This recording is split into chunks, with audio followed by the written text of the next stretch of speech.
Rome was not built in a day, but in the year 68 it nearly choked on its own blood in a single afternoon. The golden statue of Nero, once towering over the city like a sunburned god, did not gently tip over. It was smashed, pulverized into dust by the very mob that once cheered for his poetry. Deep in a suburban villa, miles away from the applause he craved, the last of the Julio-Claudian dynasty held a dagger to his throat. His hand shook violently. Not from fear of the afterlife, but from the sheer indignity of it all. He had dreamed of dying on stage, bathed in roses, but here he was, hiding in a servant's quarters, listening to the galloping hooves of the approaching cavalry sent by the Senate to drag him to the Forum and beat him to death with sticks. "What an artist the world is losing," Nero whimpered, uttering perhaps the most delusional last words in human history. And then, only with the help of a freedman, because he lacked the spine to drive the blade home himself, he severed his jugular. Just like that, the divine bloodline of Julius Caesar and Augustus spilled onto a dirty floor, ending not with a thunderous roar, but with a gurgling whimper. For nearly a century, Rome had convinced itself that only those carrying the blood of gods could wear the purple. They believed the empire was a divine mandate. But as the lifeless body of Nero cooled, wrapped in cheap cloaks, the illusion shattered faster than his marble busts in the city square. The emperor was dead. The audience, however, was not clapping. They were sharpening their knives. The curtain had fallen on the age of gods, and the age of wolves was about to begin. Aristotle once famously claimed that nature abhors a vacuum. He was talking about physics, but the rule applies with even more brutality to politics. When the throne of the Caesars sat empty in the year 68, it did not remain a peaceful void. It became a black hole, sucking in ambition, greed, and an ocean of Roman blood. For the first time in 100 years, Rome was not a majestic eagle soaring over the Mediterranean. It was a wounded beast, thrashing in the dirt, tearing at its own entrails in a fit of madness. The Senate, a collection of wealthy old men who thought their togas gave them authority, deluded themselves into thinking they were still in charge. They debated and speechified, believing they could elect the next emperor with a show of hands. They were wrong, dead wrong. The center of gravity had shifted, and the heartbeat of the empire was no longer in the marble halls of the Senate House, but in the muddy, frozen camps of the frontier legions. On the banks of the Rhine, in the scorching deserts of Judea and the plains of Spain, hundreds of thousands of armed men looked at their generals and asked a dangerous question. Why should we take orders from a Senate that has never held a sword when we are the ones holding the world together? The historian Tacitus, writing with his signature cynicism, revealed the terrifying truth of this era. He wrote that the secret of the empire was discovered, that emperors could be made elsewhere than at Rome. The veil was lifted. The monopoly of the capital was broken. The crown was no longer a divine gift passed down by blood. It was a prize to be seized by whoever had the biggest army and the fewest morals. Into this political meat grinder stepped a family that looked less like Olympian gods and more like the people who fixed your plumbing. They were the Flavians. They had no divine ancestors, no myths, no glamour. What they had was a grandfather who was a tax collector and a father who traded mules. First, there was Vespasian, a 60-year-old general with a bald head, a square jaw, and the permanent expression of a man trying to read a dinner bill in the dark. He was the pragmatic godfather, a man who saw the empire not as a stage for art, but as a business that was failing. He was the anti-Nero. While Nero sang songs, Vespasian counted coins and cleaned stables. Then there was his eldest son Titus, the golden boy, the conqueror of Jerusalem. He had the charisma of a movie star and the ruthlessness of a serial killer. He was the tragic hero who would try to wash the blood off his hands with benevolence, only to face the wrath of nature itself. And lurking in the shadows was the younger brother, Domitian, the spare heir, the lonely tyrant. While his father and brother fought wars, he sat in Rome, watching, learning, and feeding a paranoia that would eventually turn the palace into a house of mirrors and knives. How did a family of mule breeders from the countryside manage to seize the ultimate prize? How did they drag Rome out of the ashes of civil war and build the Colosseum, the most enduring symbol of Roman power, using nothing but Jewish gold and common sense? The answer lies not in the heavens, but in the mud. Because when the gods stopped answering Rome's prayers, the Flavians were the only ones willing to pick up a shovel.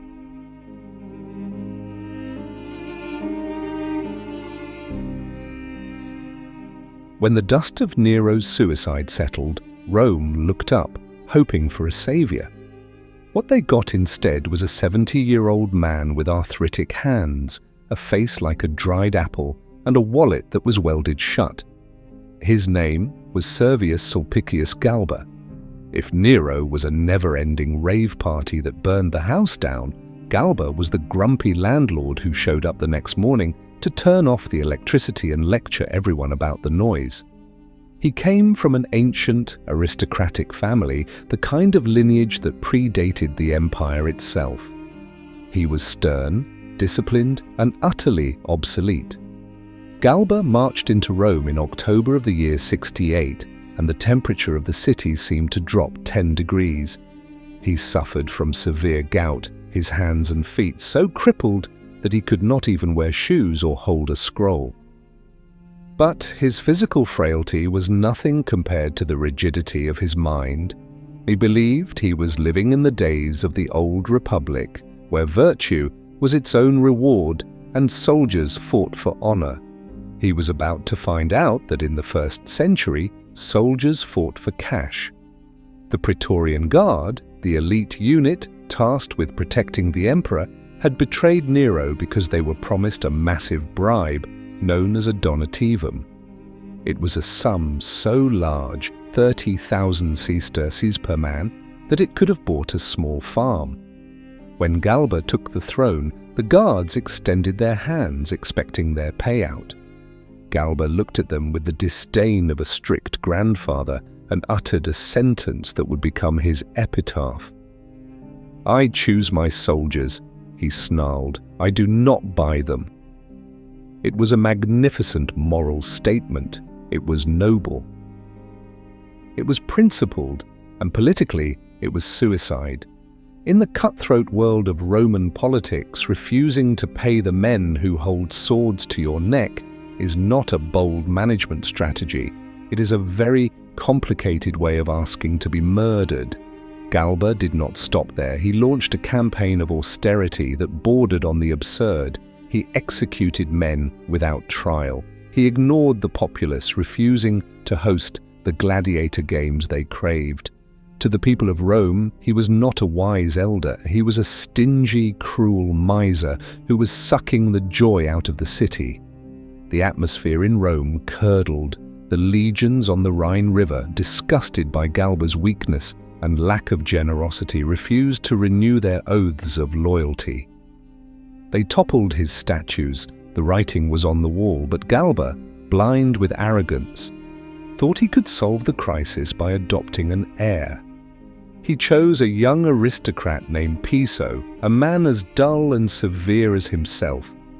This was the final straw for a man named Otho. Otho had been one of Nero's best friends, a playboy who had expected to be named the heir. Scorned and furious, Otho realized that if Galba wouldn't pay the guards, he would. It didn't take much. Otho bought the loyalty of the most powerful military unit in the world for a fraction of what they had originally demanded. It turns out, when you are starving, you will take a discount on treason. On the morning of January 15th in the year 69, the trap was sprung. Galba was offering a sacrifice to the gods when rumors swept through the forum that Otho had seized the camp of the Praetorian Guard. Confused and terrified, Galba was advised to barricade himself in the palace. Instead, swayed by false reports that the rebels had been crushed, he climbed into his litter, a sedan chair carried by slaves, and ordered them to carry him into the forum to reassert his authority. It was a lamb walking willingly into a slaughterhouse. As Galba's litter reached the center of the Roman Forum, near the basin of Curtius, the crowd suddenly vanished. The streets emptied, and then the thundering of boots echoed off the marble temples. The Praetorian cavalry charged in, not to salute their emperor, but to hunt him. The standard-bearer of Galba's own escort ripped the emperor's image from his staff and threw it into the dirt. The message was clear: "You are fired." Galba was dumped out of his chair. He tumbled onto the hard stones, a helpless old man in a tunic. According to the historian Tacitus, in his final moments, Galba bared his throat to the assassins. "Strike!" he shouted, "if it is for the good of the Roman people!" Or perhaps he just screamed for mercy. It didn't matter. A soldier named Camurius drove a sword into his throat. The rest of the frenzied pack hacked at his legs and arms, for his torso was protected by armor. They butchered him like livestock in the middle of the city's most sacred square. A soldier cut off Galba's head, but because the head was bald, the soldier couldn't grab it by the hair. So, in a display of grotesque pragmatism, he stuck his thumb into the mouth of the severed head and carried it to Otho, presenting it like a trophy. Later, the head was impaled on a lance, paraded around the camp, and eventually sold to a freedman who threw it onto a tomb near the execution grounds. Galba had ruled for 7 months. He serves as a grim lesson in human resources for every dictator who followed. You can be cruel or you can be cheap, but you cannot be both. The historian Tacitus left us the most savage burn in history to summarize Galba's life.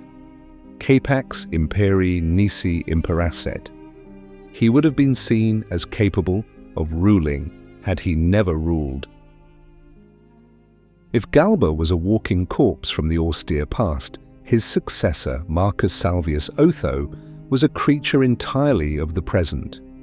He was 36 years old, but he spent more time on his morning routine than most generals spent planning a campaign.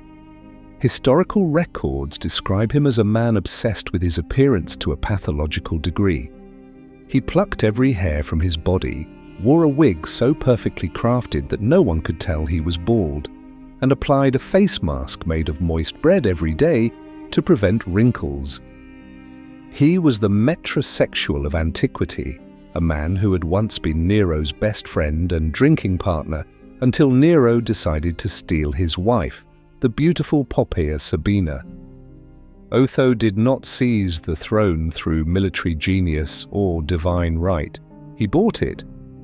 It was a transaction, pure and simple. He looked at the disgruntled Praetorian Guard, showed them the gold coins that Galba was too stingy to part with, and essentially said, "Make me emperor, and the drinks are on me." On the 15th of January in the year 69, Otho stepped over Galba's headless corpse and ascended the Palatine Hill. For a moment it seemed like the bad old days of Nero were back. The people feared a return to debauchery. Otho even allowed himself to be hailed as Nero Otho by the mob. But beneath the layers of perfume and the perfectly coiffed wig, Otho was surprisingly competent. He wanted to rule well. He wanted to bring stability. Unfortunately, in the year 69, stability was a luxury no one could afford. While Otho was busy redecorating the palace, a storm was brewing in the north. The legions on the Rhine had already declared their own commander, a gluttonous general named Vitellius, as emperor. A massive army, hardened by frontier warfare, was marching toward Italy. Otho tried to negotiate. He offered to share power. He even offered to marry Vitellius's daughter. But the war machine had already started, and it could not be stopped with a wedding invitation. The two armies clashed at the Battle of Bedriacum in northern Italy. It was a disaster for Otho. His forces were brave, but they were outmaneuvered by the seasoned veterans of the Rhine. When news of the defeat reached Otho's camp, his soldiers urged him to fight on. They were willing to die for him. The Praetorian Guard, fierce and loyal, swore they could turn the tide. The civil war could have dragged on for months, perhaps years, turning Italy into a graveyard.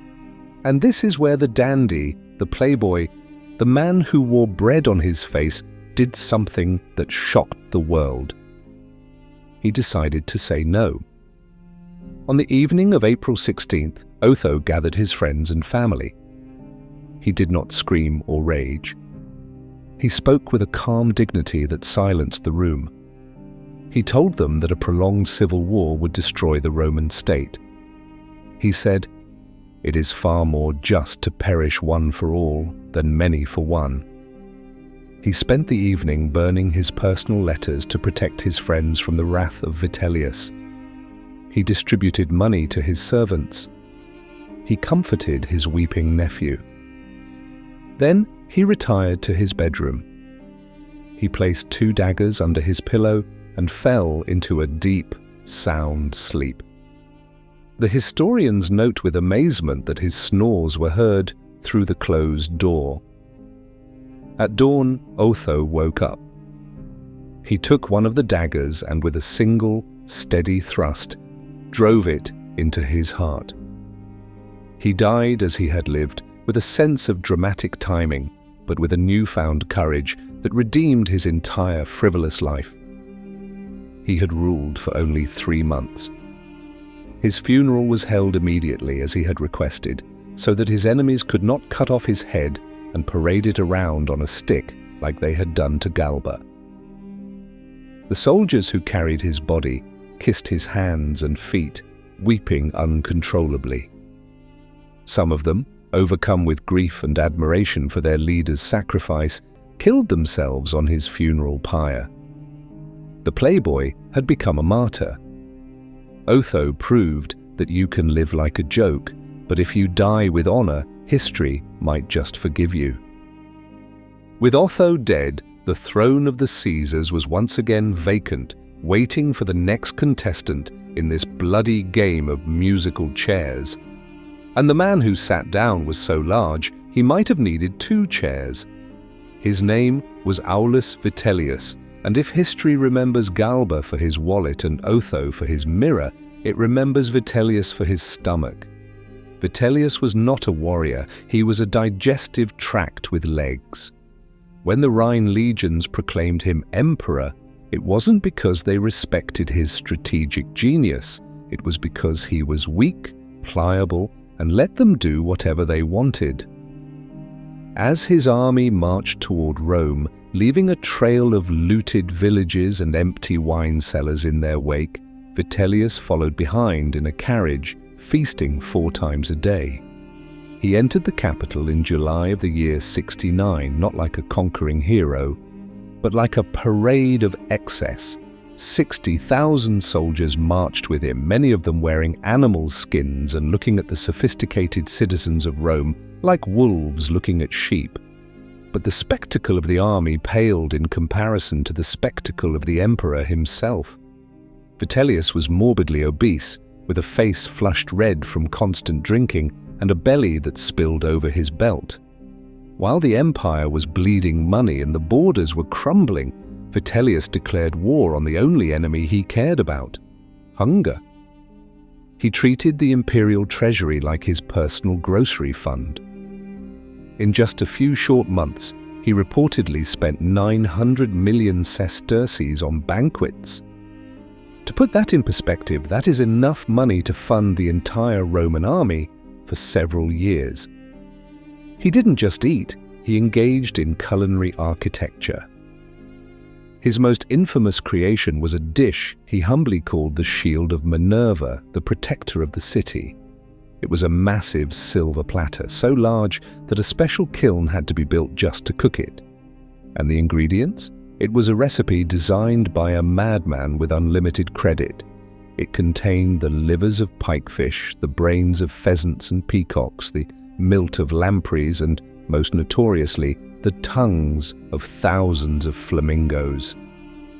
Imagine the logistics. Fleets of ships were dispatched not to fight enemies, but to hunt birds in North Africa and Spain, just so the emperor could have a specific texture on his palate for 5 seconds. He ate with a frantic desperation, as if he were trying to fill the void of his own insecurity with exotic meats. And when he was full, he would take an emetic, a drug to induce vomiting, purge his stomach, and start eating all over again. The sewers of Rome ran with the wasted delicacies of the world. While Vitellius was busy decapitating flamingos, his soldiers were busy terrorizing the city. The disciplined legions of the Rhine turned into a chaotic mob. They camped in the sacred temples, turning the holy sites into brothels and latrines. They harassed civilians, started fires, and murdered anyone who looked at them wrong. Rome had become a captive city, held hostage by its own defenders. The administration of the empire ground to a halt. Vitellius was bored by politics.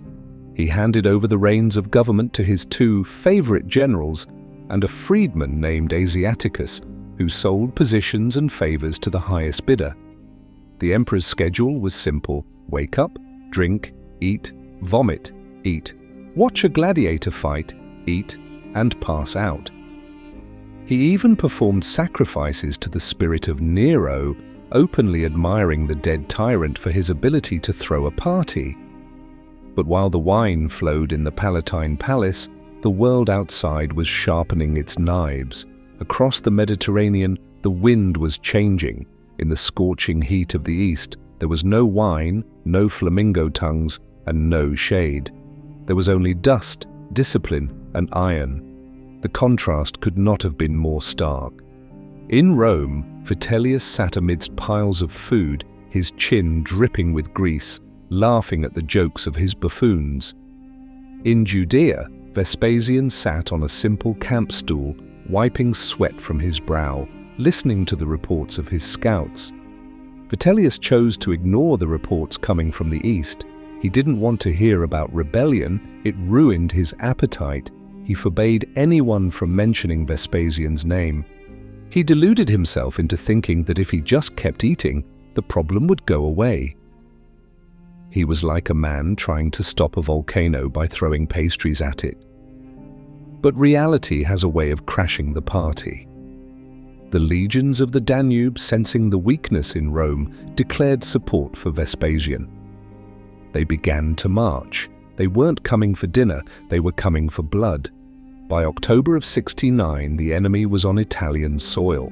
Vitellius, roused from his food coma, finally realized that his shield of Minerva couldn't protect him from a gladius. He panicked. He oscillated between pathetic weeping and drunken bravado. He tried to abdicate, wandering into the forum dressed in mourning clothes, offering his dagger to the consul, begging to be allowed to retire to a quiet life. But the mob that he had fed and the soldiers he had spoiled would not let him go. They forced him back to the palace. "You are the emperor," they screamed. "You don't get to quit." Vitellius retreated to his dining room, ordering one last feast, trying to eat away the terror.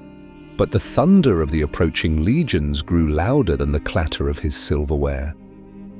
The glutton's bill was finally due, and he was about to find out that he was the main course.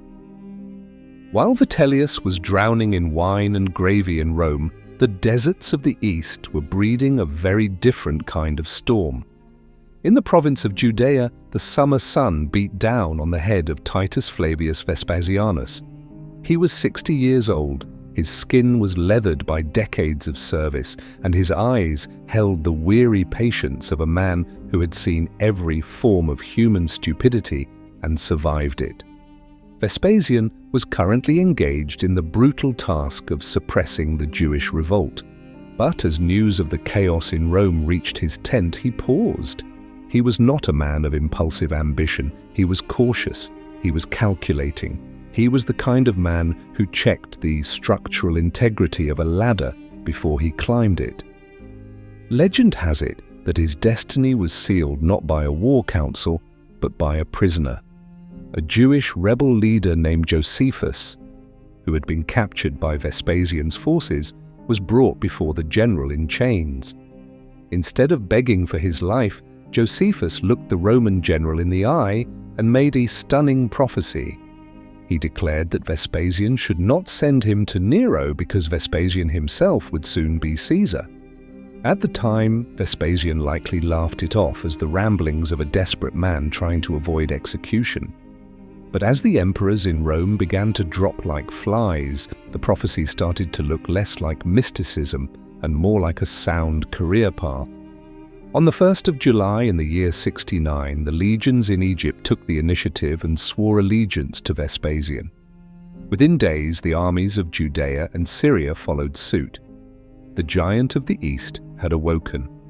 Vespasian, ever the pragmatist, secured the grain supply in Egypt, effectively putting a hand around Rome's throat, and sent his forces, led by the aggressive general Antonius Primus, to march on Italy. The collision happened once again at Bedriacum in late October. This was the sequel to the battle that had killed Otho, but this time the carnage was even worse. The armies of Vitellius and Vespasian clashed in the dead of night. It was a confused, bloody mess fought in the moonlight. At one point, when the moon rose behind the Flavian troops, the Vitellian soldiers, confused by the elongated shadows, misjudged their aim and fired their javelins into the dirt. When the sun finally rose, the legions of the east, who had adopted the Syrian custom of saluting the rising sun, let out a great cheer. The Vitellians, thinking Vespasian's reinforcements had arrived, panicked and broke. The road to Rome was open. What followed was not a liberation, it was an apocalypse. In December of 69, the Flavian troops breached the walls of Rome. Street fighting erupted. The citizens of Rome watched from the rooftops as their city burned, cheering on the combatants as if it were a sport in the arena. The most tragic casualty was the temple of Jupiter, Optimus Maximus, on the Capitoline Hill. The sacred heart of the Roman state, the symbol of its eternity, was set on fire and reduced to ashes. It was the ultimate symbol of Rome's self-destruction. Vitellius, trapped in the palace, was a pathetic figure. As the enemy broke down the gates, the gluttonous emperor tried to escape. He didn't grab a sword, he didn't make a last stand, he grabbed a belt filled with gold coins and ran to the doorkeeper's lodge. He barricaded the door with a bed and a mattress and then hid in the doghouse, or at least a dark corner that smelled like one. The Flavian soldiers dragged him out. They didn't recognize him at first. He was disheveled, filthy, and reeked of fear. When they realized they had caught the emperor, the humiliation began. They tied his hands behind his back and put a noose around his neck. A soldier held a sword under his chin to force him to keep his head up so he couldn't hide his face from the mocking crowd. The mob, who had cheered for his feasts just weeks ago, now threw dung and mud at him. They mocked his immense belly. They called him an incendiary and a glutton. They dragged him to the Gemonian stairs, a place of execution where traitors were strangled and thrown down.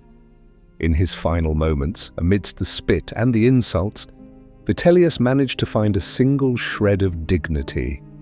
He looked at a soldier who was mocking him and whispered, "Yet I was once your emperor." It was the truth, and it was the saddest thing anyone could say. The soldiers cut him down with a flurry of blows. He died slowly, painfully, his body a mass of wounds. Then with grappling hooks they dragged his massive corpse through the streets and tossed it into the Tiber River. The fish of the Tiber would feast on the man who had feasted on the world. The civil war was over. Galba, Otho and Vitellius were dead. Rome lay in smoking ruins. The treasury was empty, the temples were burnt, the army was fractured, the people were exhausted, the party was officially over, the lights were on, the music had stopped, and the floor was covered in blood and broken glass. Rome didn't need another hero. It didn't need a poet. It didn't need a glutton. It needed a janitor. And from the east, marching slowly but surely, came the man with the broom. Vespasian was coming to clean up the mess.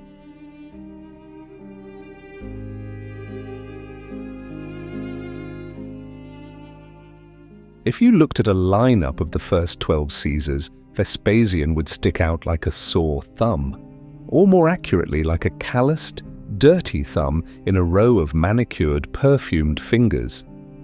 The Julio-Claudian Dynasty claimed descent from Venus and Aeneas. Their family tree was a golden wreath of gods and heroes. Vespasian's family tree, on the other hand, looked more like a receipt for a donkey sale. Born in the year 9 in a dusty village called Fallacrina, north of Rome, Titus Flavius Vespasianus did not have a single drop of royal blood in his veins. His grandfather, Titus Flavius Petro, was a debt collector, a profession that has never been popular in any century. His father, Titus Flavius Sabinus, was a tax collector in Asia Minor. History records a statue erected in his father's honor with the inscription, "To an honest tax collector." This might be the only time in human history that the words honest and tax collector have appeared in the same sentence without being a joke. So, Vespasian was not born into power, he was born into the middle management of the empire. He was the son of bureaucrats and bean counters. He grew up not amidst marble columns and poison conspiracies, but among ledgers, mules, and hard work. In fact, he was often mocked as the muleteer because he once resorted to trading mules to keep his finances afloat. While Nero was learning to play the lyre, Vespasian was learning the price of hay. He was the original new man, novus homo. He didn't want to be emperor. He didn't even want to be a senator. It was his mother, Vespasia Polla, who had to shame him into entering public life, mocking him for being his brother's footman. Reluctantly, he climbed the political ladder, not with the grace of a gazelle, but with the stubbornness of the mules he sold. He served in Thrace, Crete, and Cyrene. He commanded a legion in Britain under Claudius, fighting 30 battles and capturing the Isle of Wight. It was unglamorous, muddy, bloody work. He was a soldier's soldier, a man who ate the same hard bread as his troops and marched in the same rain. But the defining moment of his character, and the moment that nearly ended his life, happened not on a battlefield, but in a theatre seat in Greece around the year 66. The Emperor Nero was on his grand artistic tour, forcing captive audiences to listen to his endless lyre performances. To leave while Nero was singing was treason. To stop clapping was a crime. But Vespasian, a 60-year-old general with zero appreciation for the arts and a very low tolerance for boredom, committed the ultimate sin. He fell asleep. Imagine the scene. The god emperor is hitting a high note, tears streaming down his face, convinced he is channeling Apollo. And in the front row, Vespasian's head drops, his chin hits his chest, and perhaps a soft snore escapes his lips. The Praetorian guards noticed, the sycophants noticed, Nero noticed. Vespasian was shaken awake by a terrified freedman named Phoebus. The old general, rubbing his eyes, likely asked, if the show was over. It wasn't, but his life nearly was. Nero was furious. He banned Vespasian from his presence. When Vespasian, confused and socially awkward, asked Phoebus where he should go if he couldn't go to court, the freedman snapped, "Go to hell," or more literally, "Go to the more Bovian luck," a slang term for get lost and die. Vespasian, ever the pragmatist, simply asked, "Where is that exactly?" and retired to a small, obscure town to hide, fearing that an execution order would arrive any minute. But this incident revealed the essence of the man. He was incapable of fake flattery. He was dangerously authentic. And ironically, this crime saved him. When the Jewish revolt broke out in 66, Nero needed a general. He couldn't send anyone ambitious or charismatic because they might steal the throne. He needed someone boring, someone reliable, someone who was so unrefined he fell asleep at the opera. He remembered Vespasian. Nero thought, here is a man who is too old to be a threat and too uncultured to be a rival. It was the last mistake Nero would ever make regarding personnel management. Thus, Vespasian represents a seismic shift in Roman history. He was the corporate CEO taking over a family business that had been run into the ground by spoiled heirs. He proved that you didn't need to be born a god to rule the world. You just needed to show up, do the work, and try not to snore too loudly when the boss was talking. Winning a civil war is messy.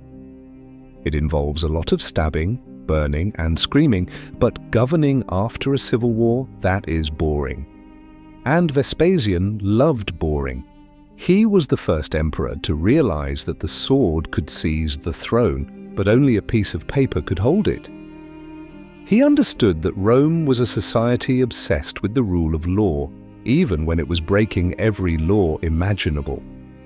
So in late 69 or early 70, he pulled off one of the greatest legal magic tricks in history. It was called the Lex de Imperio Vespasiani, the law on the power of Vespasian.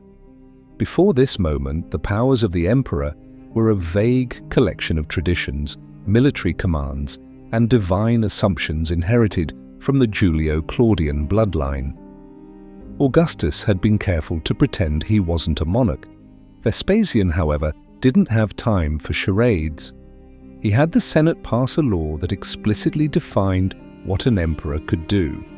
This law, inscribed on a massive bronze tablet that you can still see today in the Capitoline museums in Rome, was essentially a retroactive permission slip for dictatorship. It stated that whatever Augustus, Tiberius, and Claudius were allowed to do, Vespasian was also allowed to do. It gave him the legal right to make treaties, convene the Senate, and interfere in elections. But more importantly, it contained a clause that basically said the emperor can do whatever he thinks is in the public interest. It was a masterstroke.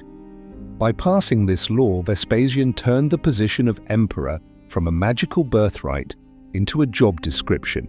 He wasn't ruling because his grandmother slept with a god. He was ruling because the Senate had hired him for the position of supreme executive officer. He legitimized his coup d'etat by wrapping it in the comforting blanket of bureaucracy. Once he had the legal framework, Vespasian turned his attention to the personnel department, the Senate. The Roman Senate in the year 70 was a sorry sight. It was filled with the remnants of the old aristocracy, men who had survived Nero and the civil wars by being sycophants, cowards, or purely decorative. They were blue bloods who looked down on Vespasian's mule-breeding background. Vespasian, in turn, looked at them and saw dead weight. In the year 73, Vespasian assumed the ancient office of censor, along with his son Titus. The censor had the power to review the role of the Senate and strike off names for moral failings. Vespasian wielded this power like a scythe. He didn't execute his political enemies. That was the old way, the Nero way, and it was messy. Instead, he simply fired them. He purged the Senate of the old, decadent families who spent their time plotting and partying. In their place, he brought in a new breed of men, provincials. He recruited wealthy, hard-working elites from Spain, Gaul, and the Italian municipalities. These were men like himself, pragmatic, loyal, and grateful. They were men who owed their careers to Vespasian, not to their ancestors. By doing this, Vespasian changed the DNA of the Roman ruling class forever. He transformed the Senate from a Roman country club into an imperial governing body that actually represented the empire. He proved that you didn't need to be born on the Palatine Hill to run the world. You just needed to be competent. He cultivated the image of pater patriae, father of the country. But not the indulgent father who gives you candy. He was the strict father who checked your homework and made you do your chores. He opened the palace doors to the public, not for parties, but for business. He removed the excessive security guards, showing he wasn't afraid of his own people. He was approachable, earthy, and brutally efficient. The Lex de Imperio Vespasiani was the moment the Roman Empire stopped being a family drama and started being a state institution. Vespasian took the crown out of the realm of mythology and bolted it firmly onto the bedrock of Roman law. When Vespasian finally sat on the throne in the year 70, he opened the imperial account books and found something terrifying. Nothing. Absolutely nothing. Nero had spent it all on golden houses and singing lessons. The civil war had burned the rest. The empire was not just broke, it was in a financial crater so deep you could see the underworld. According to the historian Suetonius, Vespasian announced to the Senate that he needed 40 billion sesterces immediately just to keep the state from collapsing. To put that number in perspective, a Roman legionary earned about 900 sesterces a year. Vespasian needed enough money to pay an army for 1,000 years, and he needed it yesterday. So the new emperor did what any desperate CEO would do. He became the most creative, ruthless, and shameless tax collector the world had ever seen. He didn't just cut spending, he declared war on empty pockets. He raised tributes from the provinces. He revoked the tax-exempt status of wealthy cities. He even sold priesthoods and high offices to the highest bidder. But his most genius and cynical method was what he called the sponge strategy. Vespasian would deliberately promote the greediest, most corrupt officials to powerful positions. He would let them steal, bribe, and accumulate massive fortunes, watching them swell up like sponges soaking up water. And then once they were full, he would accuse them of corruption, arrest them, and squeeze them dry, seizing all their assets for the state treasury. It was a masterclass in gangster economics. Let the thieves do the work, then rob the thieves. However, nothing defines Vespasian's desperate genius quite like the tax that made him a legend of comedy and pragmatism, the urine tax. In ancient Rome, urine was a valuable industrial commodity. It contains ammonia, a powerful bleaching agent. The laundry workers, known as fulones, used collected urine to bleach togas, keeping them sparkling white. It was also used by tanners to soften leather. For centuries, pots were placed on street corners for passers-by to relieve themselves, and the contents were collected and sold to these industries. It was a dirty, smelly, but essential business. Vespasian looked at these pots of urine and didn't see waste, he seen liquid gold. He imposed a tax on the collection of urine from public latrines. This decision caused a scandal. The aristocracy was horrified. It was one thing to tax land or grain, but to tax human waste? It was seen as beneath the dignity of the emperor. It was gross. It was tacky. The voice of this aristocratic disgust was none other than his own son, Titus. Titus was young, idealistic, and concerned about their public image. he stormed into his father's office, complaining that the urine tax was disgusting and that the people were laughing at them. He argued that the Emperor of Rome should not be acting like a latrine attendant. Vespasian listened patiently. He then reached into a bag of coins, the first revenues collected from this new tax. He pulled out a silver denarius, held it up to Titus's nose, and asked him a simple question. "Son, does this smell?" Titus sniffed the metal and shook his head. "No, father, it does not." Vespasian smirked and delivered the punchline that would echo through 2,000 years of history, atque elotio est, and yet it comes from urine. From this encounter comes the famous proverb, pecunia non olet, money has no smell. It was the ultimate statement of pragmatism. Gold is gold, whether it comes from a temple offering or a public toilet. Vespasian taught Rome a hard lesson. You cannot build an empire on dignity alone. Sometimes you have to get your hands dirty to keep the marble white. The irony is that Vespasian was so successful at scraping pennies that he became known for his legendary stinginess. Anecdotes about his frugality became the favorite jokes of the Roman public. There is a story that a delegation from a certain city voted to erect a colossal statue of Vespasian costing 1,000,000 sesterces. When they came to tell him the good news, expecting him to be flattered, Vespasian simply held out his hand, cupped his palm and said, "Place the money here, the base is ready." He took the cash and cancelled the statue. Another time, while travelling, his mule driver stopped the carriage, claiming the mules needed to be reshod, a process that took suspiciously long. Vespasian realized the driver had actually stopped to allow a petitioner to approach the emperor and ask for a favor. Instead of executing the driver for the deception, Vespasian asked how much the petitioner had paid him for the stop. When the driver confessed, Vespasian demanded half the bribe as his commission. He was mocked in the theatres. Even at his own funeral, the arch-mime Favo, playing the role of the dead emperor, asked the undertakers how much the funeral procession cost. When they told him 10,000,000 sesterces, the actor, staying in character as Vespasian, shouted, "Give me 100,000 and you can just throw me in the Tiber River." Yet, behind the jokes and the penny pinching was a profound truth. Vespasian didn't hoard money like a dragon. He spent it. But he spent it on Rome, not on himself.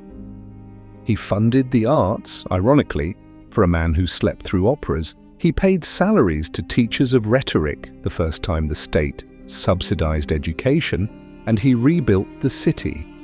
Most importantly, that dirty, smelly money from the urine tax paid for the Colosseum. The greatest architectural triumph of the Roman world, a monument that has stood for millennia, was literally financed by the bladder of the Roman people. Vespasian proved that there is no such thing as dirty money if it is used to build something beautiful. He was the only king in history who could look at a bucket of piss and see the foundations of a wonder of the world. Today, in Italy and France, public urinals are still named after him, Vespasiani and Vespasiennes. It is perhaps a dubious honor, but Vespasian wouldn't mind, as long as they are free to use, or better yet, if they turn a profit.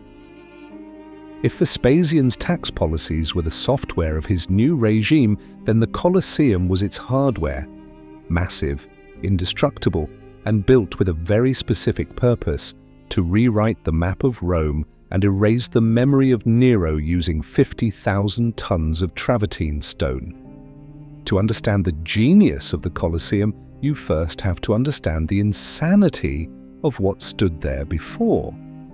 After the Great Fire of 64, Nero had seized a massive chunk of downtown Rome, about 200 acres, to build his dream home, the Domus Aurea, or Golden House. It was not just a palace, it was a country estate dropped into the middle of a crowded city. It had vineyards, forests with wild animals, a rotating dining room, and a massive artificial lake that Nero claimed was like a sea. For the average Roman living in a cramped, fire-prone apartment, the Domus Aurea was a daily insult. It was a physical manifestation of the emperor saying, "I matter and you don't." When Vespasian took power, he looked at this sprawling private paradise and saw a political landmine. If he lived there, he would just be another tyrant. If he destroyed it without replacing it, he would look like a vandal. So he decided to do something brilliant. He would execute the greatest eminent domain seizure in history. He would take the land back from the emperor and give it back to the people. But he wouldn't give them a park. He would give them a slaughterhouse. Vespasian ordered the Domus Aurea to be dismantled. He filled in Nero's giant artificial lake with tons of earth and rubble. And right on top of where Nero used to float on his pleasure barge, Vespasian laid the foundations for the amphitheatrum Flavian. The message was loud and clear. Where a tyrant once compelled people to give up their homes for his private enjoyment, a man of the people was now building a public arena for their entertainment. It was the ultimate populist move. He replaced private luxury with public bloodshed. Construction began around the year 72. The scale of the project was mind-boggling. It was the largest amphitheatre ever built in the Roman world. But a project of this magnitude required two things that Rome was usually short on: unlimited money and expendable labour. Luckily for Vespasian, his son Titus had just finished destroying Jerusalem. The Colosseum was built on the back of Jewish suffering. The vast treasures looted from the Second Temple in Jerusalem, the gold lampstands, the silver trumpets, the mountains of coin paid for the stone and the cement. And the workforce? Up to 100,000 Jewish prisoners of war were marched back to Rome in chains. Visualizing the construction site requires imagining an ant colony of human misery and engineering brilliance. For nearly a decade, these slaves toiled under the Roman sun. They dragged giant blocks of travertine from the quarries of Tivoli, 20 miles away. They mixed the mortar. They operated the cranes. It is a dark irony that the monument we celebrate today as the symbol of Roman civilization was built by the people Rome tried hardest to destroy. From an engineering standpoint, the Colosseum was a miracle of efficiency. It was a triumph of Roman concrete, opus cementitium. Unlike the Greeks, who built by stacking stones, the Romans poured liquid stone into molds. And this allowed them to build higher, stronger, and faster. The skeleton of the Colosseum is a vast network of arches and vaults. The arch is the key. An arch distributes weight downwards and outwards, allowing you to stack them on top of each other like a house of cards that never falls. The Colosseum consists of 80 entrance arches on the ground level. This wasn't just for aesthetics, it was for crowd control. The architects designed the building so that 50,000 screaming fans could enter or exit the stadium in under 15 minutes. They called the exits vomitoria because the building would literally vomit the people out into the streets. It was crowd management so advanced that modern stadiums still use the same design principles today. Inside, the seating was strictly segregated by class. The senators sat in the front row on marble seats where they could smell the blood. The knights sat behind them. The ordinary citizens sat further up. And at the very top, in the nosebleed section on wooden benches, sat the women and the slaves. The Colosseum was a microcosm of Roman society. Everyone was together, but everyone knew their place. And then there was the name. Vespasian never called it the Colosseum. To him, it was the Flavian amphitheatre. The name Colosseum came later, derived from the Colossus of Nero, a 100-foot-tall bronze statue of Nero that stood nearby. In a display of his legendary pragmatism and stinginess, Vespasian didn't melt down the giant statue of the hated Nero. That would have been a waste of good bronze. Instead, he just ordered the head to be replaced. They took off Nero's face and welded on a generic face of the sun god, Sol, with sun rays spiking out of the head. So the statue stayed, casting its long shadow over the new arena, a headless tyrant guarding the house of the new dynasty. By the time Vespasian died, the structure had reached the 3rd story. He never saw it completed, he never saw a gladiator die on its sands. But he knew what he had achieved. He had turned a private lake into a public ocean of noise. He had cemented the Flavian name into the skyline of Rome. He proved that while Nero could build a house of gold, only a Flavian could build a mountain of stone. By the summer of the year 79, the engine that was Vespasian began to sputter. He was 69 years old, a remarkable age for a Roman emperor, especially considering that most of his predecessors had died from knife wounds rather than natural causes. He had spent 10 years dragging Rome out of the mud, scrubbing the marble clean and refilling the treasury. The work had been endless, thankless and exhausting. He retreated to his country villa at Aquae Cutilii, near his hometown in the Sabine Hills. He sought relief in the cold mineral springs that the region was famous for.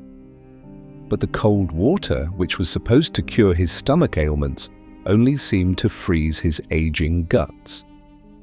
He was struck down by a severe case of dysentery. For a man who had spent his life dealing with the figurative excrement of Roman politics, there is a dark, poetic justice in the fact that he died dealing with the literal kind. But even as his body failed him, his work ethic remained terrifyingly intact. Bedridden and weak, he continued to receive ambassadors, dictate letters, and audit accounts. He famously said that an emperor should be like a soldier on duty, alert until the very end. It was during these final, painful days that Vespasian delivered his greatest line. It was the ultimate dad joke of antiquity, a final flash of the dry, cynical wit that had defined his entire reign. As he felt the life draining out of him, and perhaps as the pain made him delirious, he looked at the weeping attendants and the solemn doctors surrounding his bed. He knew what came next. In Roman tradition, when a popular emperor died, the Senate would vote to deify him, to turn him into a god to be worshipped in temples. Vespasian, the mule breeder, the tax collector, the man who knew the price of urine, found the idea of himself as a celestial being absolutely hilarious. He whispered, "Vai, puto deus fio, dear me, I think I am becoming a god." It was a scathing satire of the imperial cult. With his dying breath, he mocked the vanity of Rome. He was essentially saying, "I am an old man shitting himself to death, and you idiots are going to build temples for me." It was the final triumph of reality over delusion. Nero died believing he was an artist. Vespasian died knowing he was just a man. On the 23rd of June, 79, the end came. A sudden wave of diarrhea seized him, nearly causing him to faint. But as the darkness closed in, panic did not set in. Discipline did. Vespasian grabbed the arms of his attendants. He struggled to rise. His legs shook. His breath rattled in his chest, but he forced himself up. He gasped out his final command, not to an army, but to himself. Imperatorem stantem mori oportere. An emperor ought to die standing. He wasn't talking about posture. He was talking about dignity. He was a soldier. He was an imperator, a commander. Commanders do not die curled up in the fetal position. They die on their feet facing the enemy. And for Vespasian, the enemy was death itself. With a final gargantuan effort, he straightened his back, locked his knees, and died vertical. He died in the arms of those supporting him, but he died upright. The news of his death did not bring panic to the streets of Rome, as the death of Nero had. Instead, it brought a strange, unfamiliar sensation: stability. Vespasian left behind a legacy that was miraculous. When he took the throne, the state was bankrupt. When he died, the treasury was so full that his successors could afford to build the Colosseum, the Arch of Titus, and throw games that lasted for months. He had taken a demoralized, mutinous army and turned it back into the disciplined machine that conquered Britain and Judea. But his greatest achievement was biological. For the first time in the history of the Roman Empire, after the dynasties of Caesar and Augustus had failed to produce a single direct male heir to succeed them, a father passed the throne to his biological son. Titus succeeded Vespasian smoothly without a single sword being drawn. There was no civil war, no year of 4 emperors, just a seamless transition of power. The muleteer had done what the gods of the Julio-Claudian line could not. He built a stable family business. Vespasian had found Rome a city of brick and bloodshed, trembling in the aftermath of anarchy. He left it a city of concrete and order, ready for its golden age. He was not the most glamorous emperor, he was not the most handsome. But as his body was prepared for the funeral pyre, even the senators who had mocked his accent had to admit the truth. Rome hadn't needed a god, it had needed a father. And Vespasian, the old, stingy, pragmatic soldier, had been the best father the empire could have asked for.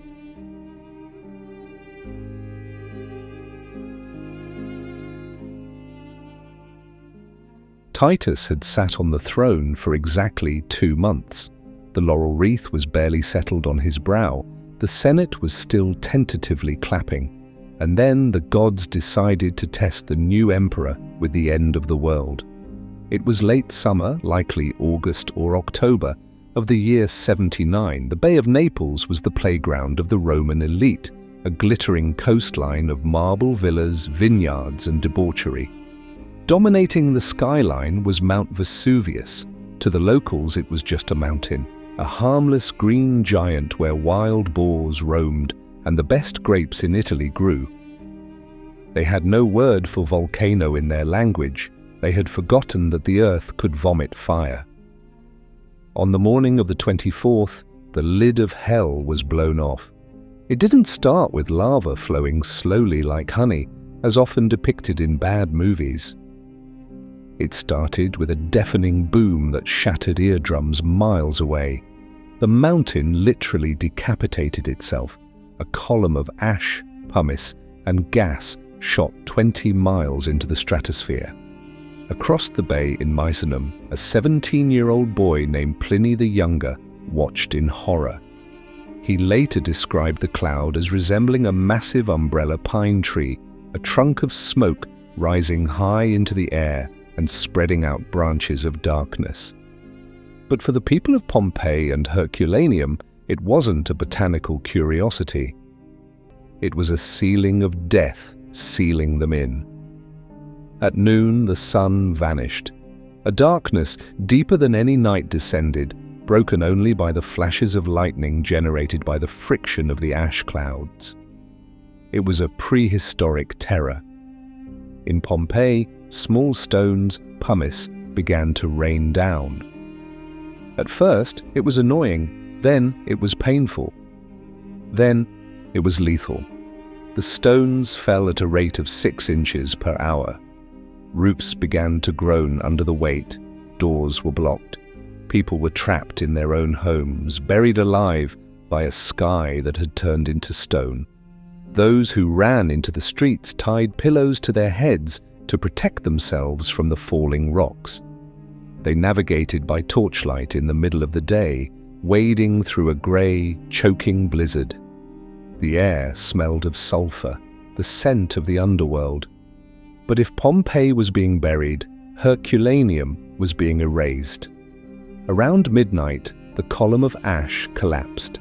This created a pyroclastic surge, a superheated avalanche of gas and rock moving at 100 miles per hour, with temperatures reaching nearly 1,000 degrees Fahrenheit. It hit Herculaneum like a sledgehammer.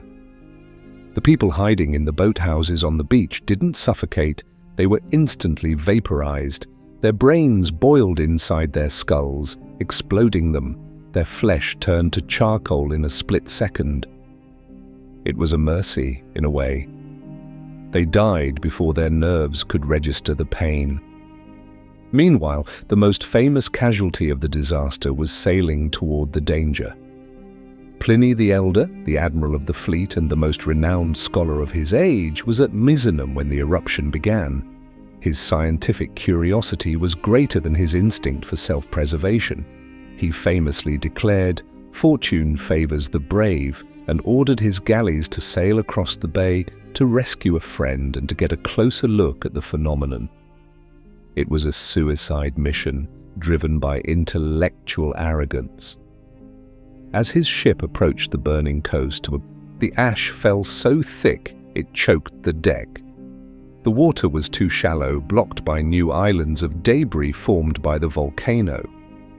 Pliny managed to land at Stabiae, further down the coast. He found his friends in a panic.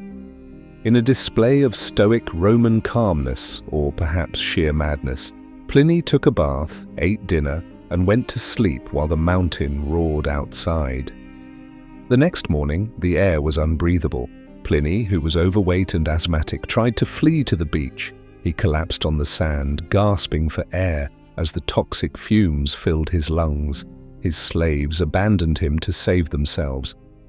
The great encyclopedist died there, looking like a man sleeping, his notebook likely still in his pocket, killed by the very nature he had spent his life studying. Back in Rome, the news hit Titus like a physical blow. The Campanian coast, the jewel of the empire, was gone. Thousands were dead. Refugees were streaming north, covered in grey dust, telling stories of fire and demons. This was the moment that would define Titus. Nero had famously fiddled or sang while Rome burned. Titus did the opposite. He didn't hide in the palace. He didn't offer empty prayers. He went to work. He immediately appointed a commission of distinguished former consuls to oversee the relief effort. This was rare, delegating power to capable men rather than keeping it all for himself. Then he did something even rarer. He left Rome and traveled to the disaster zone. Imagine the emperor walking through the grey wasteland that used to be Campania. The dust was still settling. The heat was still radiating from the ground. It was a dangerous, unstable environment.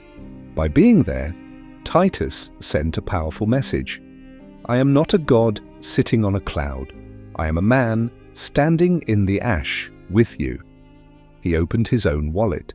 He didn't just use state funds. He sold his own furniture, his own statues, and his own luxury items to raise money for the victims. He organized the construction of new housing for the refugees. There was also a grim pragmatism to his charity. Entire families had been wiped out in Pompeii, leaving no heirs. By law, their property should have gone to the state treasury. Titus refused to take it. Instead, he ordered that the assets of the dead be used to help the survivors. He essentially created a massive disaster relief fund using the wealth of the victims to save the living. For months, Titus acted more like a frantic aid worker than an emperor. He was exhausted, covered in dust, and heartbroken. The disaster of Vesuvius stripped away any remaining arrogance he might have had from his days as a conqueror. He was seeing the futility of human power. He had destroyed Jerusalem with fire, and now nature was destroying his own land with fire. The tragedy of Pompeii was preserved in time. The ash acted as a preservative, freezing the horror for 2,000 years. We see the dog twisting on its chain. We see the lovers embracing for the last time. We see the man clutching his bag of gold, running from a doom that money couldn't bribe. But for Titus, there was no time to mourn the dead. Because while he was in Campania helping the victims, another messenger arrived from Rome with more bad news. The city was on fire again. It seemed the gods were not done with the Flavian dynasty, they were just reloading. In the year 80, while the emperor was still in Campania organizing relief efforts, a second messenger arrived, breathless and terrified. Rome was burning again. It had only been 16 years since the great fire of Nero, and the city had barely finished rebuilding. Now, flames were once again licking the sky. This fire was not as widespread as Nero's, but it was surgically precise in its destruction. It burned for 3 days and nights, consuming the most sacred structures in the Campus Martius. The Pantheon, built by Agrippa, was gutted, the theatre of Pompey was damaged, but the most crushing blow was the destruction of the Temple of Jupiter, Optimus Maximus, on the Capitoline Hill. The irony was suffocating.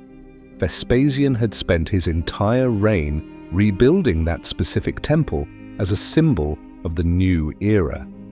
Now, under his son, it was a smoking ruin. It was as if the heavens were rejecting the Flavian restoration. Titus raced back to Rome, famously crying when he saw the devastation, exclaiming, "This is my personal ruin!" But fire was clean compared to what came next. From the ashes rose a pestilence, a virulent plague sweeping through the crowded slums of Rome. It was likely exacerbated by the refugees from the fire and the volcano, huddled together in unsanitary camps. The historian Suetonius describes it as a pestilence of the worst kind. Thousands died daily. The carts that used to carry grain now carried corpses. The smell of death in Rome rivaled the smell of sulfur in Pompeii. Amidst this biblical sequence of disasters, volcano, fire, plague, a dark whisper began to circulate through the back alleys of the empire. It started in the Jewish communities and spread to the superstitious Romans. Was this the curse of Jerusalem? 10 years earlier, Titus had burned the house of God in Jerusalem. He had stolen the sacred menorah and the holy vessels. He had slaughtered the chosen people. Now the Jewish mystics claimed the God of Israel was collecting the debt. You burned my temple, I will burn yours. You suffocated my people, I will suffocate yours with ash and disease. Even the Romans, who worshipped different gods, began to wonder if Titus was cursed. The timing was too perfect. The disasters were too elemental. It felt like a cosmic balancing of the scales. Titus, the man who wanted to be the delight of the human race, was presiding over the suffering of the human race. Desperate to break the curse and lift the gloom that hung over the city like a shroud, Titus did the only thing a Roman emperor knew how to do when things got bad. He announced a party. A party so big, so bloody, and so spectacular that it would make the people forget the wrath of the gods. In the year 80, Titus played his final card. With the smell of the great fire still lingering in the streets and the cough of the plague echoing in the alleys, he announced the completion of his father's great project. The Flavian amphitheatre, the Colosseum, was open for business. To wipe the misery from the minds of the mob, Titus didn't just throw a party, he threw a 100-day massacre. For 100 consecutive days, from dawn until dusk, the roar of the crowd drowned out the sorrows of the city. The scale of the slaughter was industrial. Historical records claim that 9,000 wild animals were killed during the inaugural games. The ecological impact was so severe that lions disappeared from Mesopotamia and elephants vanished from North Africa. Rome was literally eating the natural world alive for entertainment. The spectacles were designed to shock. One day, the arena would be filled with cranes fighting against dwarfs, a grotesque comedy. The next, 4 elephants would fight each other. But the pièce de résistance, the moment that made the Roman jaw drop, was the naumachia, the mock naval battle. Using a complex system of aqueducts and sluice gates, the engineers of Titus flooded the arena floor. In a matter of hours, the dusty fighting pit was transformed into a lake. Full-sized warships were floated in. Real sailors and marines, condemned criminals, fought to the death on the water, while horses and bulls were trained to swim among the wreckage. It was a technical impossibility made real. It was Titus saying to the people, "Look what I can do. I can bring the ocean to the city. I can control the elements. So stop worrying about the volcano." But amidst the cheering and the bloodlust, a dark paradox sat in the imperial box. Titus, the master of ceremonies, the godlike provider of this feast, was dying. Observers noted that the emperor looked pale, bloated, and perpetually sad. He would often burst into tears in public during the games, overcome by a mysterious melancholia. While 50,000 people screamed for blood, Titus sat wrapped in his purple toga, shivering. He was throwing wooden balls into the crowd, tokens redeemable for prizes like food, clothing, slaves, and gold, with the frantic energy of a man trying to buy his way into heaven. The contrast was heartbreakingly cinematic. Below him, gladiators in golden armor saluted him. Ave Imperator, morituri te salutant. Hail Emperor, those who are about to die salute you. But in reality, it was the emperor who was about to die. The Colosseum was not just a building, it was a machine designed to convert death into political loyalty. And Titus was feeding it everything he had: the animals, the criminals, the gold, and finally, his own life force. The inauguration was the most magnificent festival Rome had ever seen, but it felt less like a celebration and more like a very loud, very expensive wake for a man who knew his time was up. The tragedy of Titus is not just that he died young, it is that he died just as he was becoming the hero Rome desperately needed. In September of the year 81, barely 2 years into his reign, the emperor fell ill. By a cruel twist of fate, he was traveling to the same Sabine villa where his father had died.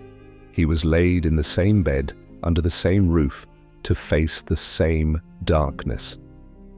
As the fever consumed him, Titus pulled back the curtains of his litter and gazed at the sky, lamenting that life was being taken from him unjustly. He whispered that in his entire life he had only one regret, unum tantum. He never said what it was. Was it his affair with Berenice? Was it the destruction of the temple? Or, as many historians suspect, was his one regret that he hadn't killed his brother Domitian when he had the chance? The shadow of Domitian looms large over Titus's deathbed. Ancient sources, always eager for a scandal, suggest foul play. Some say Domitian poisoned his brother's food. Others claim a more passive, yet equally lethal form of murder. That Domitian ordered the doctors to place the feverish Titus in a bath packed with snow, ostensibly to cool him down, but in reality to freeze the life out of him. On the 13th of September 81, Titus died. He was 41 years old. The reaction of the Roman people was hysterical. The Senate, usually so cynical, poured into the streets to mourn. They eulogized him as if they had lost a father. He was the comet that burned too bright and faded too fast. But while Rome wept, Domitian didn't waste a second. He didn't even wait for the body to get cold. He rode straight to the Praetorian camp to be hailed as emperor, leaving his brother's corpse behind like forgotten luggage. The good emperor was dead. The bad brother had won. And Rome was about to find out that while Titus had tried to buy their love with games, Domitian would demand their obedience with blood.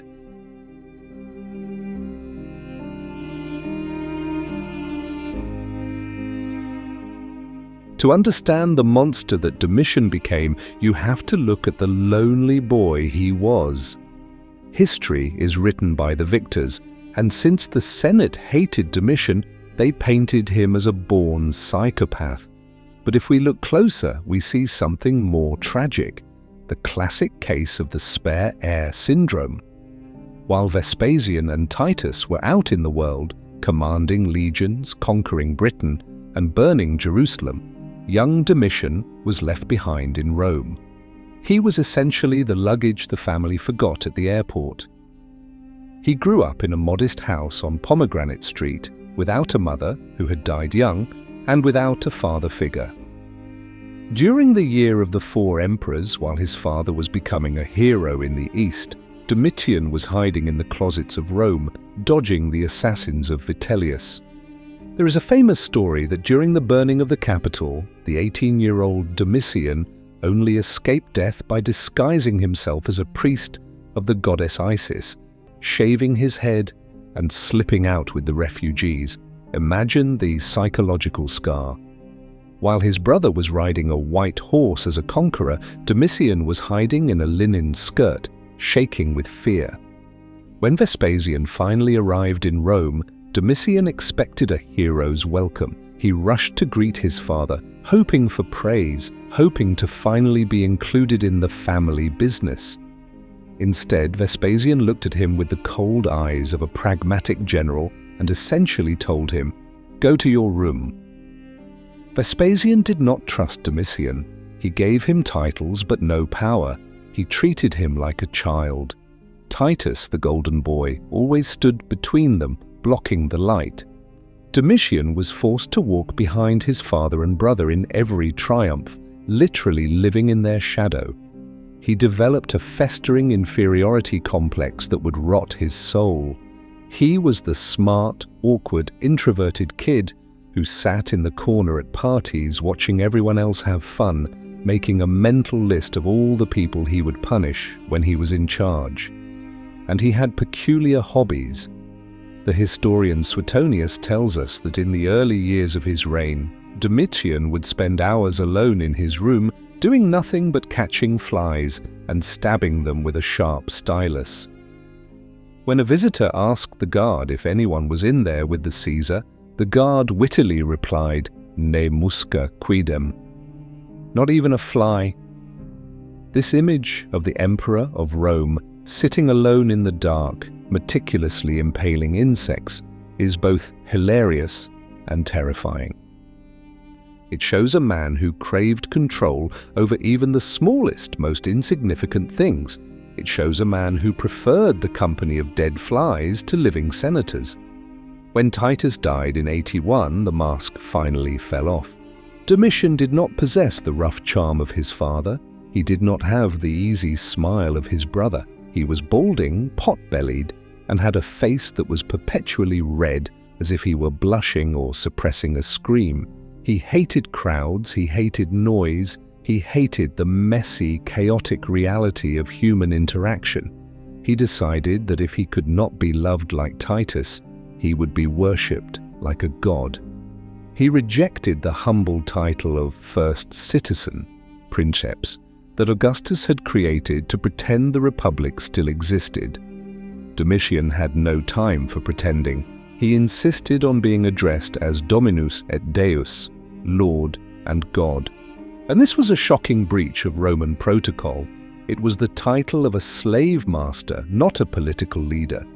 He was telling the Senate, "I am not your equal, I am your owner." He began to dress in the purple robes of a triumphant general every day. He renamed the months of September and October after himself, Germanicus and Domitianus, though thankfully those names didn't stick. He was the first emperor who didn't try to hide the autocracy. He looked at the Roman aristocracy and saw a collection of hypocrites and dinosaurs.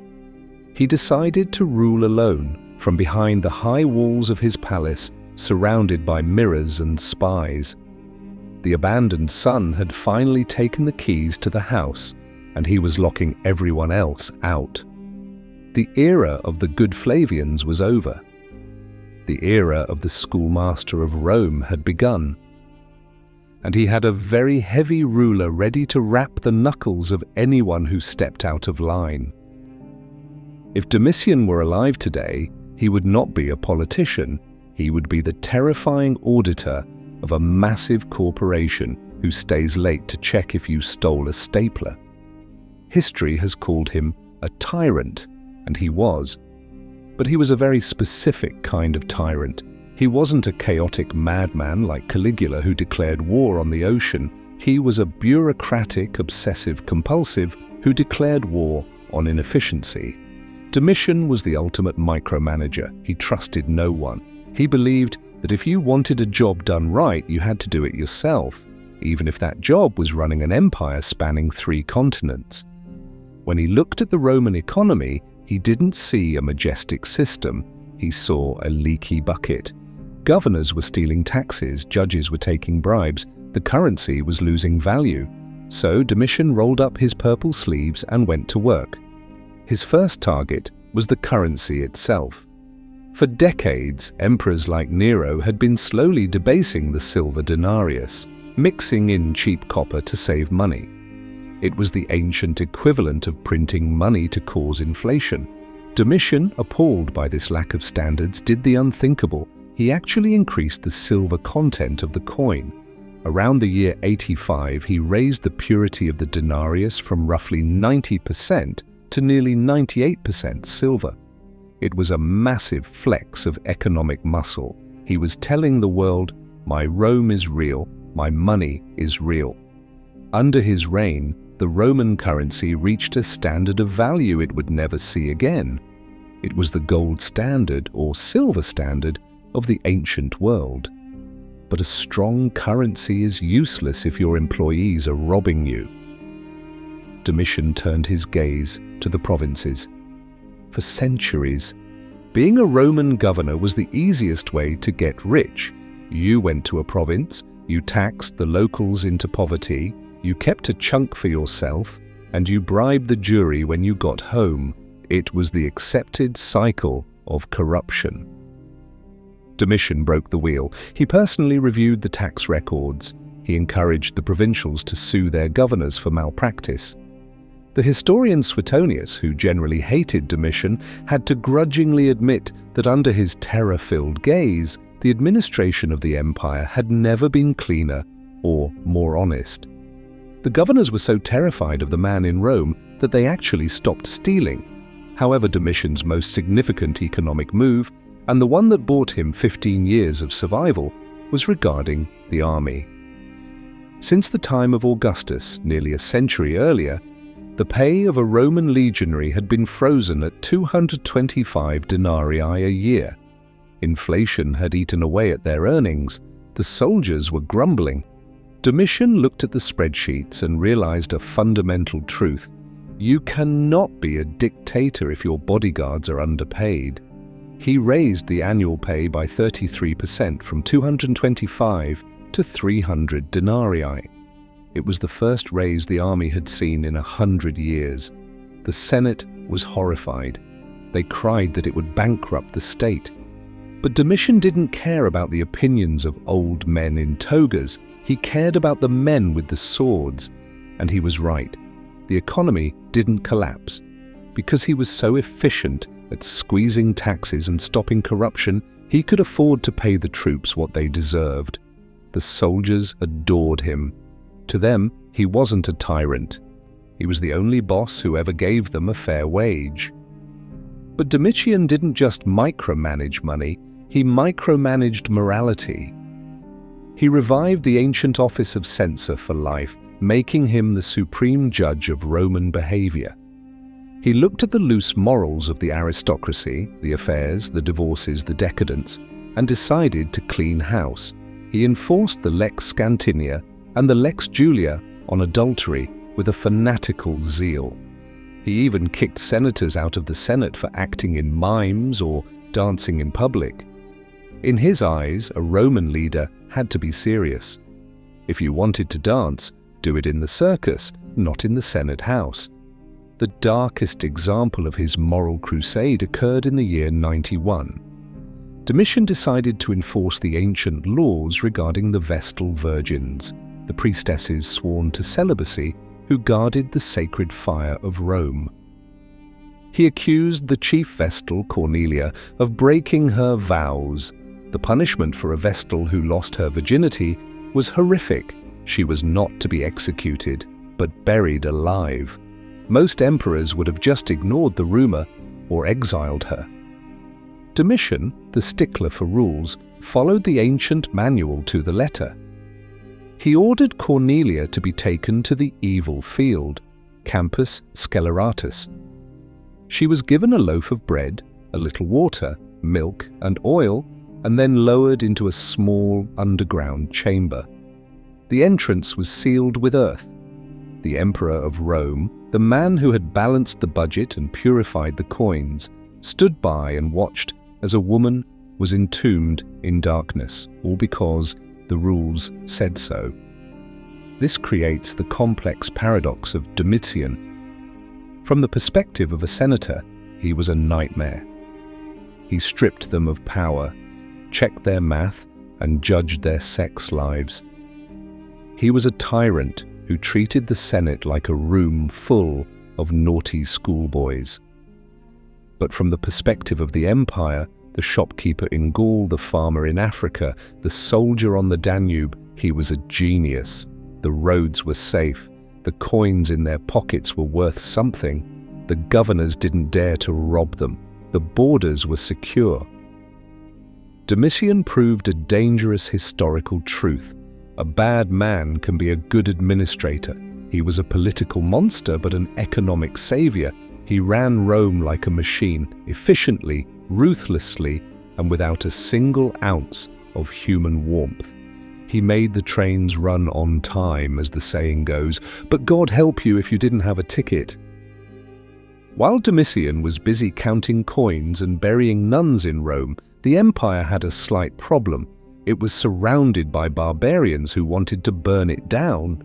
A Roman emperor is judged by two things: how much grain he gives to the people and how many foreign kings he drags through the streets in chains. Domitian, desperate to escape the shadow of his brother Titus and his father Vespasian, needed a war. He needed a victory. He needed to prove that the pen pusher could also hold a spear. So he looked north. In the year 83, Domitian launched a campaign against the Chatti, a Germanic tribe across the Rhine. He went to the front lines himself, or at least he went near the front lines. He marched around, wore a shiny breastplate, and accepted the title Germanicus, conqueror of the Germans. The poets in Rome hailed him as a new Alexander the Great, but the reality was less Alexander and more manager. The campaign against the Chatti wasn't a glorious conquest, it was a glorified construction project. Domitian didn't just fight, he built a massive network of watchtowers, walls, and forts along the frontier, known as the Limes Germanicus. It was unglamorous, it was defensive, but it was brilliant. He realized Rome couldn't expand forever. It needed to lock the doors. However, while Domitian was playing soldier in Germany, a real nightmare was brewing in the Danube. A new king had risen among the Dacians, modern-day Romania. His name was Decebalus, and he was not your average barbarian. He was smart, organized, and utterly fearless. In the year 85, Decebalus crossed the Danube and annihilated a Roman legion, killing the governor of Moesia. Domitian panicked. He sent his praetorian prefect, a man named Cornelius Fuscus, to punish the Dacians. It was a disaster. Fuscus marched his army into a trap. He was killed, his army was slaughtered, and, most humiliating of all, the Dacians captured the legion's eagle standard and dragged it back to their mountain fortress. Domitian was forced to do something that made every Roman patriot vomit in their mouths. He negotiated a peace treaty. He agreed to pay Decibelus an annual subsidy, essentially protection money, to stop attacking. In exchange, Decibelus agreed to be a client king. So let's recap. The Emperor of Rome was paying a barbarian king to stay home. It was a diplomatic humiliation. Yet, when Domitian returned to Rome, he celebrated a massive double triumph. He rode a chariot through the streets, claiming he had crushed the North. It was the ancient equivalent of buying a trophy at a pawn shop and telling everyone you won the Super Bowl. But while the emperor was faking glory in the capital, a general named Gnaeus Julius Agricola was achieving the real thing on the edge of the world. Agricola was the governor of Britain. He was a relic of the old school, modest, brave, and dangerously competent. While Domitian was paying off Dacians, Agricola was marching north into the misty highlands of Caledonia, modern-day Scotland. In the year 83 or 84, Agricola faced a massive coalition of Caledonian tribes at the Battle of Mons Graupius. The historian Tacitus, who happened to be Agricola's son-in-law, gives us a vivid account of this battle. Before the fight, the Caledonian leader, Calgacus, delivered one of the most blistering critiques of Roman imperialism ever written. He looked at the Roman war machine and said, "To robbery, slaughter, plunder, they give the lying name of empire. They make a desert and call it peace." It was a powerful speech, but speeches don't stop swords. Agricola crushed them. 10,000 Caledonians died. The Roman fleet sailed around the northern tip of Scotland, proving for the first time that Britain was indeed an island. Total victory was at hand. Agricola was poised to conquer the entire island, to unite Britain under Roman rule once and for all. And then he got a letter from Rome. It was from Domitian. The letter was dripping with fake praise. "Congratulations on your great victory," it essentially said. "You have done enough. Come home. I have a triumph waiting for you." Agricola knew what this meant. He wasn't being recalled because he had finished the job. He was being recalled because he was doing it too well. In the eyes of a narcissist like Domitian, a subordinate's success is not an asset, it is a threat. Every time the people cheered for Agricola, Domitian heard them booing him. He looked at the triumph in Scotland and didn't see a new province. He saw a potential rival emperor. The ghost of Julius Caesar, another general who conquered the north and then marched on Rome, haunted Domitian's sleep. Agricola, ever the loyal soldier, obeyed. He returned to Rome in the year 85.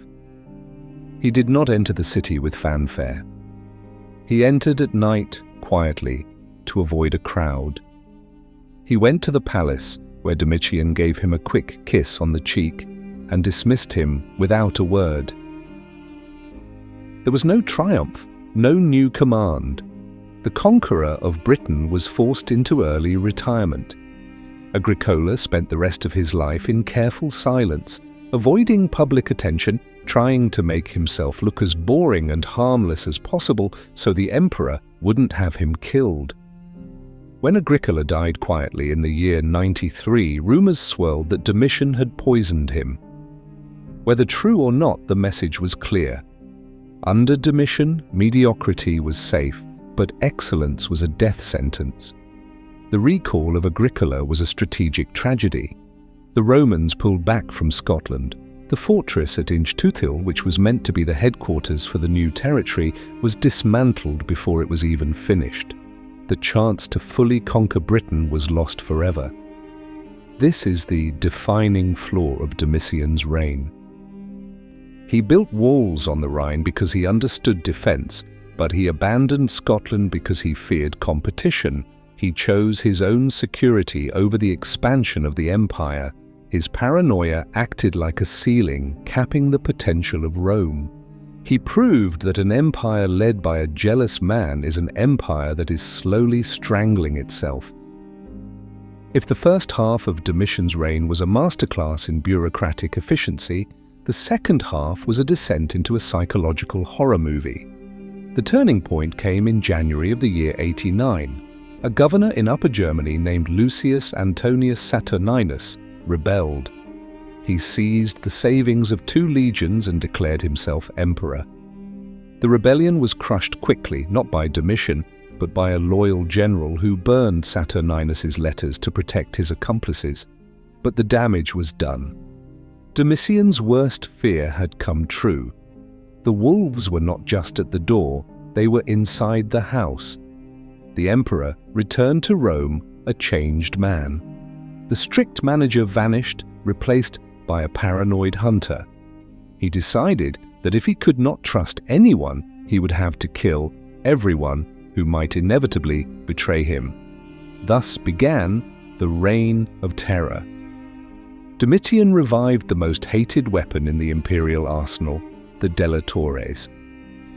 These were professional informers, men who made a living by accusing their neighbors of treason. Under Domitian, this became a growth industry. The charge was always maestas, diminishing the majesty of the Roman people, i.e. the emperor. The definitions of treason became absurdly broad. Did you make a joke about the emperor's baldness? Treason. Did you undress in front of a statue of the emperor? Treason. Did you carry a map of the world in your pocket, implying you wanted to rule it? Treason. Conversation in Rome died. Dinner parties became silent affairs where guests communicated with their eyes, terrified that a slave pouring wine might be a spy. The Senate House, once the stage for the greatest orators in history, became a room of trembling old men voting to execute their friends just to survive another day. The historian Tacitus wrote that they were so terrified that they lost even the memory of their voices. But the epicenter of this fear was the imperial palace itself. Domitian turned his home into a fortress of solitude. He expelled the philosophers, believing that thinking was dangerous. He executed his secretaries for minor clerical errors. But his most chilling innovation was architectural. He ordered the walls of the porticos where he walked to be lined not with tapestries or paintings, but with a rare, expensive stone from Cappadocia called phengite. This stone was highly polished and semi-translucent. It acted like a mirror.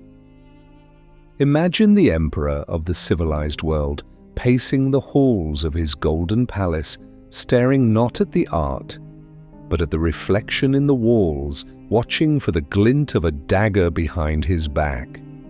He lived in a house of mirrors, a prisoner of his own reflection. He couldn't relax. He couldn't sleep.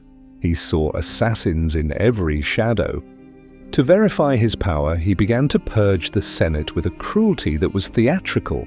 He didn't just kill his enemies, he played with them. The most famous example of his psychological torture was the Black Banquet. Domitian invited the leading senators and knights to a dinner at night. When they arrived, the palace was draped in black. The food was black. The plates were black. And next to each guest's seat was a tombstone slab with their name engraved on it. For the entire meal, Domitian spoke only of death and slaughter. The guests sat in terrified silence, convinced they would be executed before dessert. Then, abruptly, Domitian dismissed them. They went home shaking, waiting for the executioner to knock on their door. Instead, a messenger arrived with a gift, the silver tombstone slab as a souvenir. It was a sick joke. Domitian was telling them, "I own your lives, I can end you whenever I want, and you will thank me for letting you live." But the terror wasn't just for show, the bodies were piling up. He executed Salvidianus Orfitus for renting out a house near the Forum to the wrong people. He executed Metius Pompusianus because he had a horoscope that said he would be emperor. Domitian was trying to murder fate itself. In the year 95, the terror crossed the final line. Domitian turned on his own blood. he arrested his cousin Flavius Clemens, a mild-mannered man who was actually the father of Domitian's declared heirs. The charge was atheism and adopting Jewish customs, which many historians believe meant that Clemens had converted to Christianity or Judaism. Domitian had Clemens executed and banished his wife, Domitilla, to a tiny island. This was the moment of no return. By killing his own family, Domitian shattered the last layer of protection he had.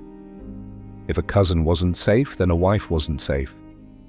If a wife wasn't safe, then a servant wasn't safe. The atmosphere in the palace in 96 was suffocating. Domitian was keeping a notebook under his pillow. It was a list of names, a hit list, and every day he would cross a name off. He consulted soothsayers obsessively, desperate to know when he would die. One astrologer, Asclepius, predicted that Domitian would die very soon. Furious, Domitian asked the astrologer how he, the astrologer, would die. Asclepius replied that he would be torn apart by dogs. To prove the astrologer wrong and defy fate, Domitian ordered Asclepius to be executed immediately and his body burned on a pyre so dogs couldn't eat him. But as the fire was lit, a sudden storm broke out.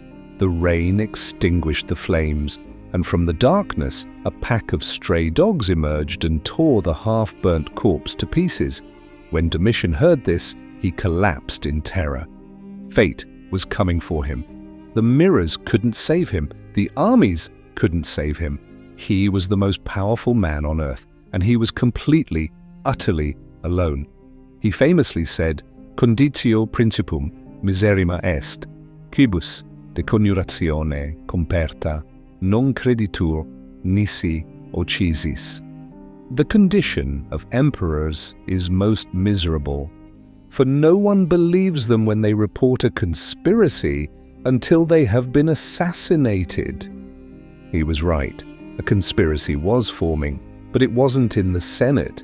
It wasn't on the frontier. It was right there, reflected in the Fengite walls, holding a tray of wine and a concealed dagger.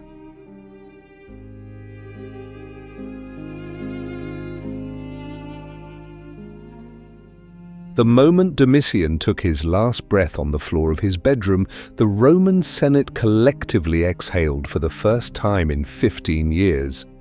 There was no moment of silence. There was no respectful mourning period. There was only a riot of vindictive joy. The senators, who had spent a decade trembling in their togas, suddenly found their courage now that the tyrant was dead. They rushed into the Senate House not to legislate, but to scream insults at the empty chair where the emperor used to sit. And then they passed the ultimate sentence, damnatio memoriae, the condemnation of memory.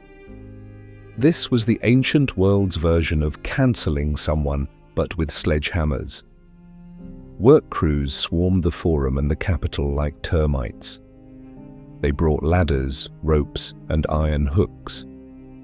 The golden statues of Domitian, which had glittered on every corner, were pulled down with a deafening crash.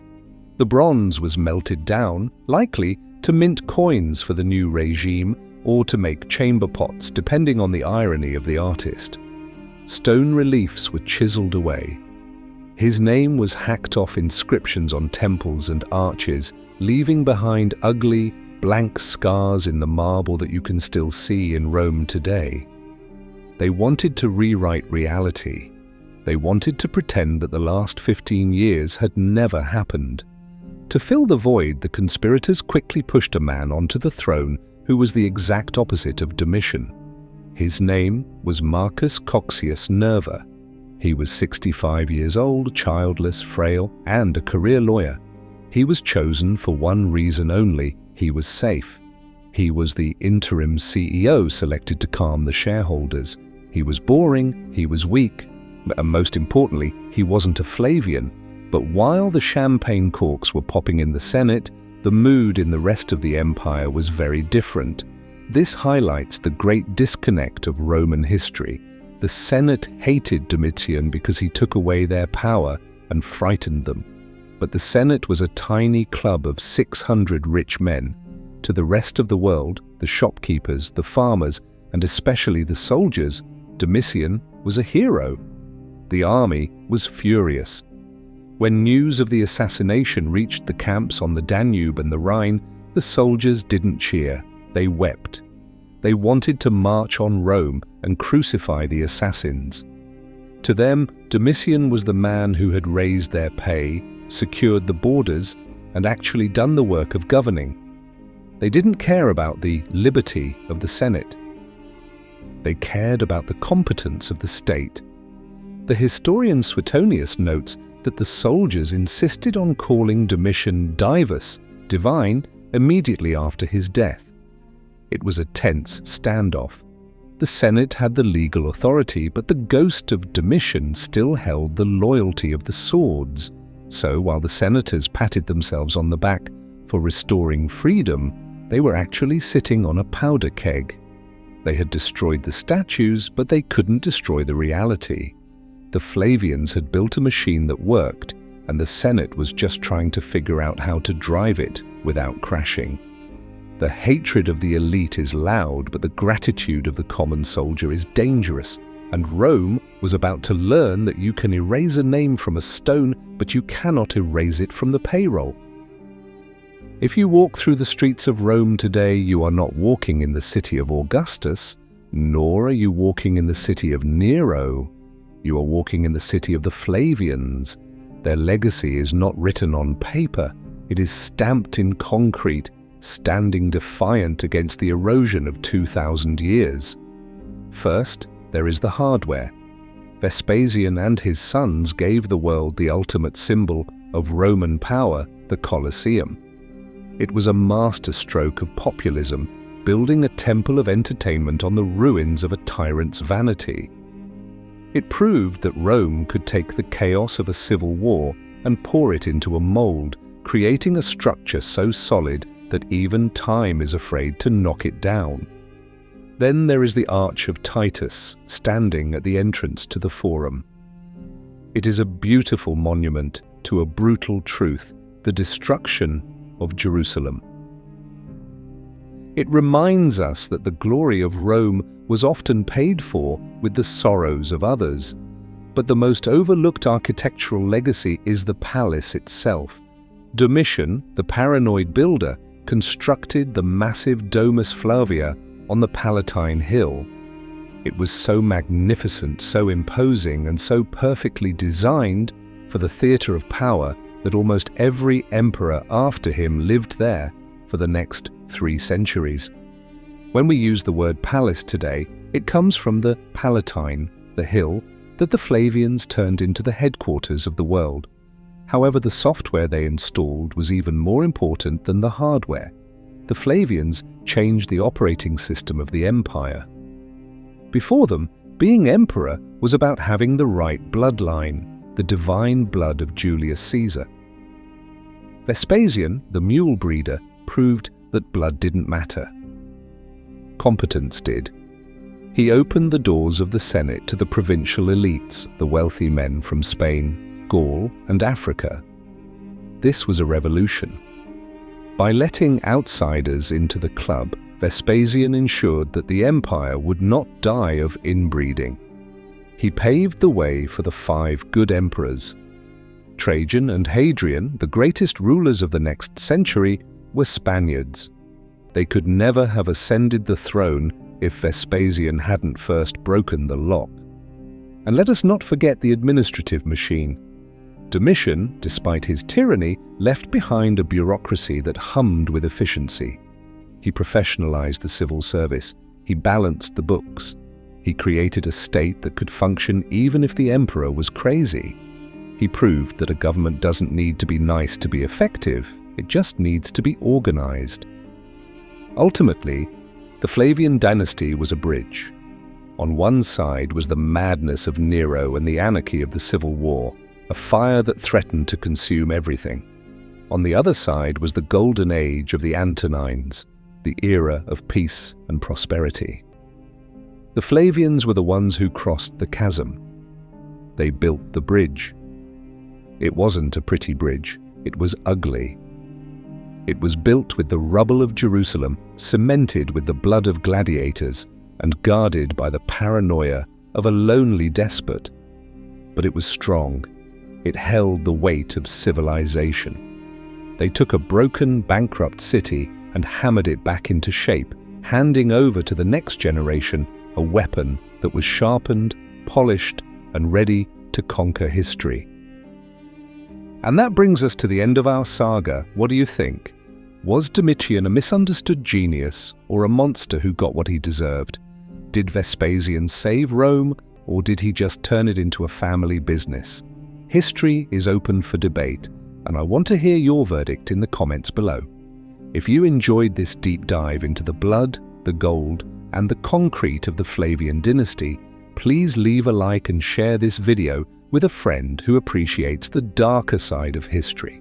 And make sure you are subscribed and have rung the bell, because you do not want to miss our next episode. Next time we leave the dark corridors of Domitian's palace and march out into the open sunlight of the greatest expansion Rome ever saw. We will witness the rise of a man who was not born in Italy, to a soldier who would push the boundaries of the empire to the Persian Gulf, and a ruler so perfect that the Senate would officially pray for later emperors to be luckier than Augustus and better than Trajan. Join us next time for Trajan, the Optimus Princeps. I am Dynast Saga, and remember, the stones of Rome speak, but only if you know how to listen to the blood they were built upon.